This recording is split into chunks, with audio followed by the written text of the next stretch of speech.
여러분이 어지럽혀 놓은 방을 척척 치워주는 로봇. 이거 완전 SF 영화 얘기 같잖아요? 근데 이게 더 이상 상상 속의 일이 아니라면 어떨까요? 오늘 바로 그 얘기를 해보려고 합니다. 아주 깨끗한 실험실이 아니라 우리 집처럼 예측 불가능한 진짜 세상에 뛰어든 로봇 파이 제로포인트 5에 대한 정말 놀라운 이야기죠. 이 연구 논문 첫머리에 이 문장이 나오는데요. 이게 그냥 멋있으라고 넣은 말이 아니에요. 사실 이게 바로 로봇공학자들이 수십 년 동안 꿈꿔왔던 것, 바로 그 자체거든요. 그러니까 안전한 공장 울타리를 넘어서 진짜 세상을 보고 경험하고 또 이해하는 로봇을 만들겠다. 바로 이런 야심찬 꿈인 거죠. 네, 맞아요. 우리 영화 보면 막 집안일 척척 해내는 로봇들 나오잖아요. 근데 현실은 완전 달랐죠. 생각해보세요. 한 번도 가보지 않은 낯선 집, 조명도 다르고 가구 배치도 제못 들어인 곳에서 로봇이 알아서 판단하고 움직인다? 와, 이건 기술적으로 정말 어마어마하게 어려운, 거의 불가능하다고 여겨졌던 그런 문제였습니다.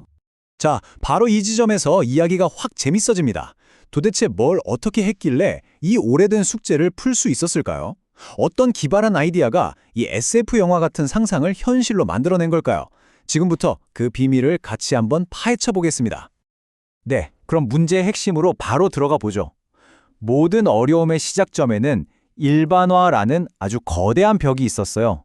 이게 뭐냐면 로봇을 그냥 똑똑하게 만드는 것보다 그 똑똑함을 어떤 환경에서든 써먹을 수 있게 만드는 게 비교도 안 되게 어렵다는 얘기입니다. 여기 보시는 그 차이가 확 느껴지실 거예요. 왼쪽 실험실은 뭐랄까 모든 게 정해진 대로 움직이는 깔끔한 무대 같아요. 근데 오른쪽, 현실 세계. 그냥 우리 집 부엌을 한번 생각해 보세요. 어제 뒀던 컵이 오늘은 저기가 있고 의자도 살짝 삐뚤어져 있고, 그쵸? 이런 진짜 사소한 변화 하나하나가 기존 로봇들한테는 완전 시스템 다운의 원인이 됐거든요. 바로 이런 난장판 속에서도 유연하게 대처하는 능력, 이걸 바로 일반화라고 하는데 이게 로봇공학자들이 그토록 원했던 궁극의 목표였던 거죠. 그렇다면 이 파이 지로 포인트 5는 대체 어떻게 이 거대한 일반화의 벽을 넘어섰을까요? 그 해답이 정말 기발하고 어떻게 보면 좀 역설적인 데 있었어요.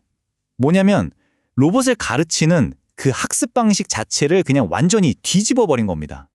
자, 이 숫자 좀 보세요. 97.6%.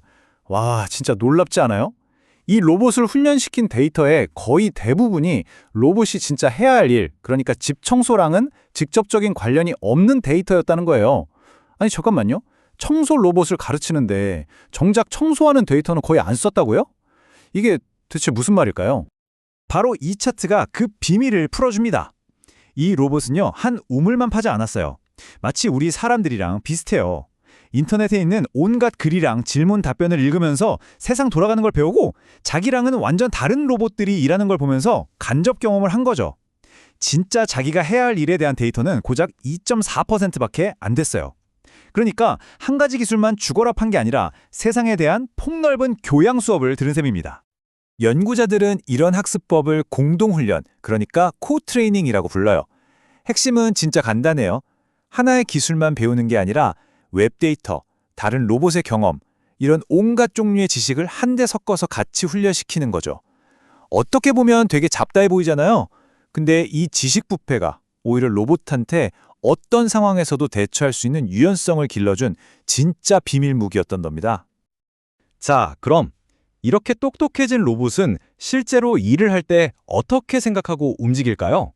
그 머릿속을 한번 살짝 들여다보죠. 훈련 과정은 크게 두 단계예요.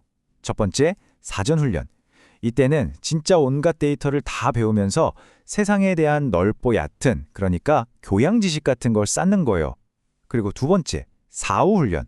이렇게 쌓은 기본 지식 위에다가 이제 집안일이라는 전공 과목을 집중적으로 가르치는 거죠.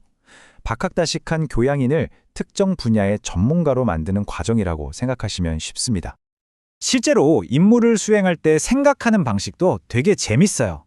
마치 회사처럼 팀장이랑 팀원으로 역할을 나눠요. 예를 들어 부엌 좀 치워 라는 큰 지시가 내려오면 팀장격인 모델이 먼저 오케이, 일단 싱크대에 있는 저 접시부터 처리하자 하고 큰 계획을 세워요. 그럼 팀원격인 모델이 그 지시를 받아서 접시를 집으려면 팔을 몇 도로 뻗고 손가락은 어느 정도 힘으로 쥐어야 하지? 같은 아주 세세한 동작들을 계산하고 실행하는 거죠. 이런 식으로 체계적으로 일을 나누니까 아무리 복잡한 일이라도 차근차근 해결할 수 있는 겁니다. 자, 이제 이론은 충분히 들었으니까 제일 중요한 게 남았죠.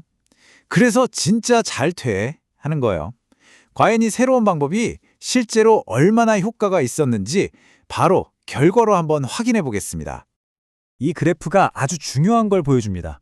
결론부터 말하면 더 다양한 집에서 훈련할수록 생전 처음 보는 집에서도 일을 훨씬 더 잘한다는 거예요. 성공률이 그냥 쭉쭉 올라가죠.